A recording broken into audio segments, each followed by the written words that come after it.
Hello everyone, and today we're going to be reading Villain Deku X Reader, the one that I told you about, the bad apple.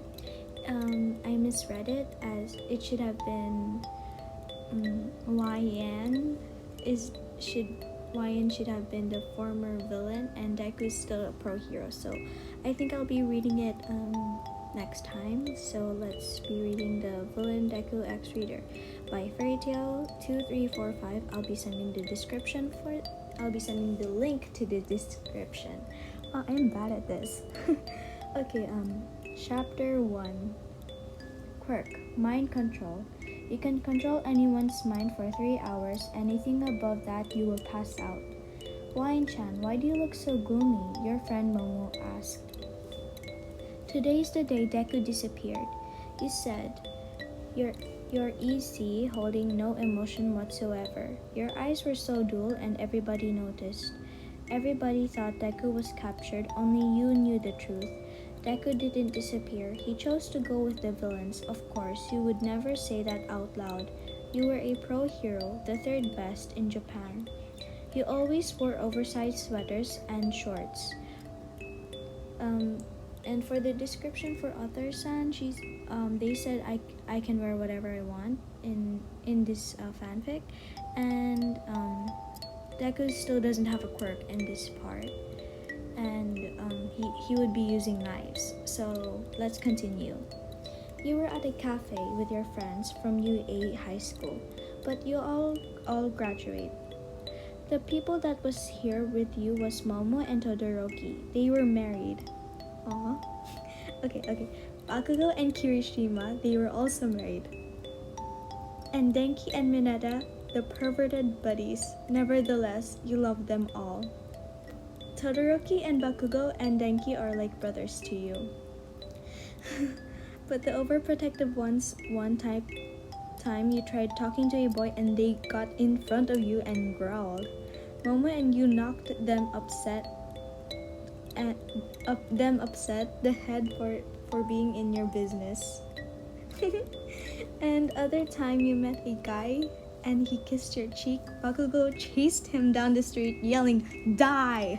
That time Kirishima whacked him upside the head. You kind of smiled at the memory but still felt hurt Deku left you by yourself. Sure, you love all these people, but you missed his fluffy green hair, his freckles, and the way he would blush so easily. Today you were going to his mother's house to gloat with her. Little did you know today was going to be different, because a certain villain was watching you with a crazy smile that put Joker to shame. I can't stop laughing. Oh my gosh. I cannot continue like this. Okay, give me a few minutes. Few minutes, please. Okay, I think I got it away now, and let's continue. 15 minutes later, all of you guys were walking out of the cafe. Everybody went their separate ways. You walked all the way to Deku's house and knocked. His mother opened the door.